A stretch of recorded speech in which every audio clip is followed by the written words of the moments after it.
નમસ્કાર, અર્થાત ન્યૂઝમાં આપનું સ્વાગત છે। તો ચાલો જોઈએ આજના મુખ્ય સમાચાર। ક્રિકેટના કાશીથી પ્રસિદ્ધ જામ રણજીતથી લઈ અને રવિન્દ્ર જાડેજા સુધી અનેક ક્રિકેટરોની દેશને ભેટ આપનાર સૌરાષ્ટ્રનું પેરિસ જામનગરનો આજે 485મો સ્થાપના દિવસ છે। આજના દિવસે જામનગર મહાનગરપાલિકા દ્વારા સ્થાપના સમયની ખાંભીનું આગેવાનો દ્વારા પૂજન કરવામાં આવ્યું હતું, જેમાં ધારાસભ્ય દિવેશભાઈ અકબરી, ધારાસભ્ય રીવાબા જાડેજા, મેયર વિનોદભાઈ ખીમસુરિયા, સ્ટેન્ડિંગ કમિટીના ચેરમેન નિલેશભાઈ કગથરા સહિત અનેક આગેવાનો, કોર્પોરેટરો અને અધિકારીઓ ઉપસ્થિત રહ્યા હતા।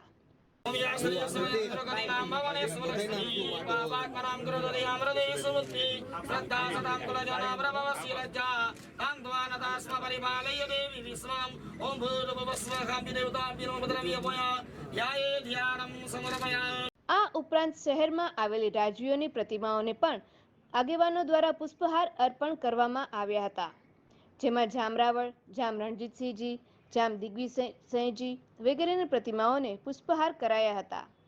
આ તકે સ્કૂલના બાળકો તેમજ રજપૂત સમાજના આગેવાનો પણ બહોળી સંખ્યામાં ઉપસ્થિત રહ્યા હતા।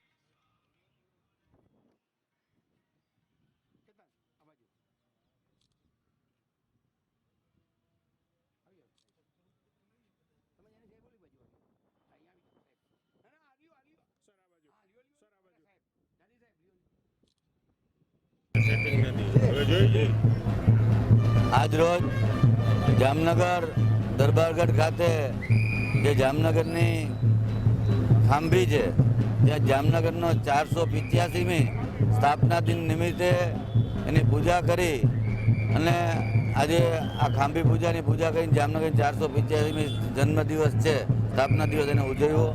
દરેક નગરજનોને 485મી આ સ્થાપના દિન નિમિત્તની હાર્દિક શુભેચ્છાઓ। તેની સાથે શ્રાવણ મહિનાના આ પવિત્ર માસની પણ શ્રાવણ મહિનાની દરેકને હાર્દિક શુભકામનાઓ।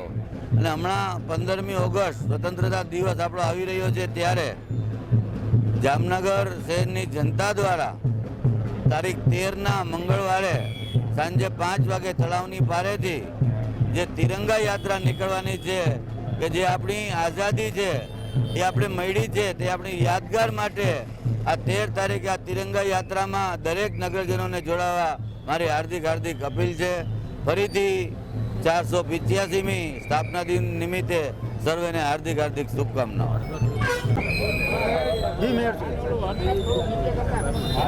આજ રોજ જામનગરના સૌભાગ્યની વાત છે। જામનગરના 485માં જન્મદિવસ નિમિત્તે જામ રાવળજી આજ દિવસે કચ્છમાંથી પ્રયાણ થઈ અને જામનગરમાં એની જામનગરની સ્થાપના કરેલી હતી જામ રાવળજી, અને સમગ્ર જામનગરની પ્રજાને હું આજ જામનગરના જન્મદિવસ નિમિત્તે ખૂબ શુભકામના પાઠવું છું। અને આવતા વર્ષોમાં પણ આપણે આવી રીતે આ જન્મદિવસ ઉજવતા રહીએ। ખાંભી પૂજન કરેલું છે, અહીંથી અમે જામ સાહેબના સ્ટેચ્યુએ જઈ એની પૂજા વિતરણ કરશું તળાવની પારે જઈ, અને અત્યારે અહીંયા ખાંભી પૂજન કરેલી એમાં જામનગરના ધારાસભ્ય શ્રી દિવેશભાઈ અકબરી, જામનગરના બીજા ધારાસભ્ય શ્રી રેવાબા, મારી સાથે ડેપ્યુટી મેયર, ડેપ્યુટી કમિશનર અને જામનગર મહાનગરપાલિકાના દંડક શ્રી કેતનભાઈ, આશીષભાઈ જોશી, આ બધા ભેગા થઈ તમામ કોર્પોરેટરો અને જામનગરના મહાનગરપાલિકાએ તમામે અમે અત્યારે ખાંભી પૂજન કરેલું છે, અને હું જામનગરની તમામ પ્રજાને આની શુભકામના પાઠવું છું અને જામનગરને હેપી બર્થડે કહું છું। Thank you.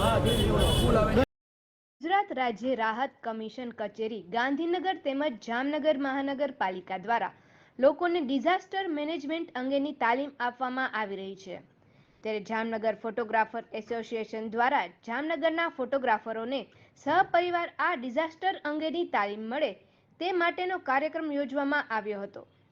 Jamnagar photographer association દ્વારા યોજવામાં આવેલા આ કાર્યક્રમમાં ફોટોગ્રાફરો પરિવાર સાથે મોટી સંખ્યામાં ઉપસ્થિત રહ્યા હતા।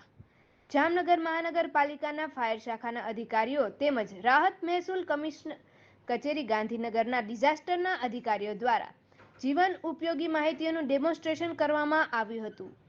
આ તકે ફોટોગ્રાફર્સ એસોસિએશનના પૂર્વ પ્રમુખ પંકજભાઈ ભટ્ટ, જયેશભાઈ નાખવા, દીપકભાઈ લાખાણી, પ્રમુખ ધર્મેશભાઈ રાવલ, મંત્રી હર્ષિત પોપટ, ખજાનચી ચિંતન સોલંકી વગેરે ઉપસ્થિત રહ્યા હતા। આ કાર્યક્રમમાં તાલીમ આપનાર તજજ્ઞોનું ફોટોગ્રાફર એસોસિએશનના હોદ્દેદારો દ્વારા શાલ ઓઢાડી સન્માન કરવામાં આવ્યું હતું. મનમાં કરવાનું, શ્વાસ ચેક કરો, CPR આપો. હું છેલ્લે પૂછીશ કેટલી વાર આપો. ઓકે, ધ્યાનથી જોજો આ રીતે.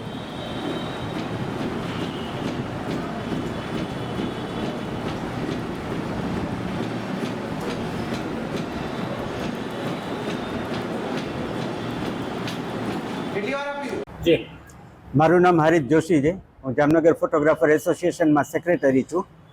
અમારો સંસ્થા અને ડિઝાસ્ટર મેનેજમેન્ટે આજે ભેગું થઈ ફાયર સેફટી, કુદરતી આફત અને CPR ટેસ્ટ માટેનું એક સેમિનારનું આયોજન કરેલ છે, જેમાં બહોળી સંખ્યામાં માણસોએ ભાગ લીધેલ હતો અને જે ખૂબ જ સક્સેસફુલ રહ્યો છે.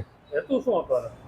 ભવિષ્યમાં આનો હેતુ એ જ છે કે ભવિષ્યમાં આપણે ક્યાંય આવી કુદરતી આફત કે આવો કંઈ સંજોગ ફેસ કરીએ તો કેવી રીતે આપણે એમાં બીજાને બચાવી શકીએ કે આપણી જાન બચાવી શકીએ, એનો મેઇન મુદ્દો છે.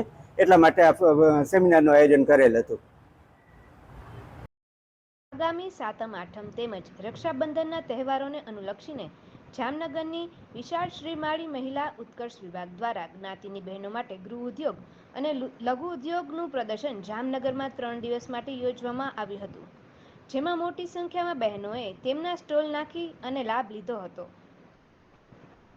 જામનગર વિશાળ શ્રીમાળી મહિલા ઉત્કર્ષ વિભાગ જ્ઞાતિની બહેનો દ્વારા બહેનોના સ્ટોલ ઊભા કરી અને એક્ઝિબિશન કમ સેલનું આયોજન કરવામાં આવ્યું હતું, જેમાં રક્ષાબંધનને અનુલક્ષીને રાખડીઓ તેમજ 7મ 8મ નોમના તહેવારને અનુલક્ષીને બહેનોને ઉપયોગી ફરસાણ, મીઠાઈ વગેરેના લઘુ ઉદ્યોગના સ્ટોલ નાખવામાં આવ્યા હતા.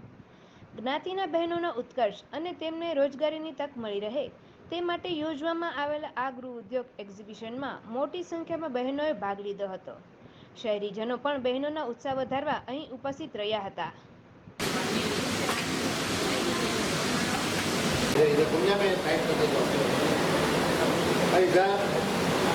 મારું નામ રીટાબેન મહેશભાઈ ઝીંઝુવાડિયા. હું જામનગર વિશાળ શ્રીમાળી મહિલા ઉત્કર્ષ વિભાગની મંત્રી છું. અત્યારે એની જવાબદારી છે મારી. અને આજે હર વર્ષની જેમ 4થું વર્ષ છે અમારું કે અમે લઘુ ઉદ્યોગ, ગૃહ ઉદ્યોગ એક્ઝિબિશનનું આયોજન કરેલ છે, જેમાં વિવિધ જાતના સ્ટોલ છે, રાખડી છે, કપડાના છે, આર્ટનું છે, મહેંદી છે, ટેટુ છે, ખાણીપીણી પણ સાથે છે. એટલે તમે લોકો શોપિંગ કરવા આવો તો કોઈ ખાધા વિના જઈ નહીં શકો. પ્લસ અમારી બહેનો એટલી ઉત્સાહી છે કે બધાએ જાતે બનાવીને બધું એક એક ચીજ પ્રદર્શન કર્યું છે. બધાનું હેન્ડવર્ક છે અને બહેનોએ બહુ મહેનત લીધી છે.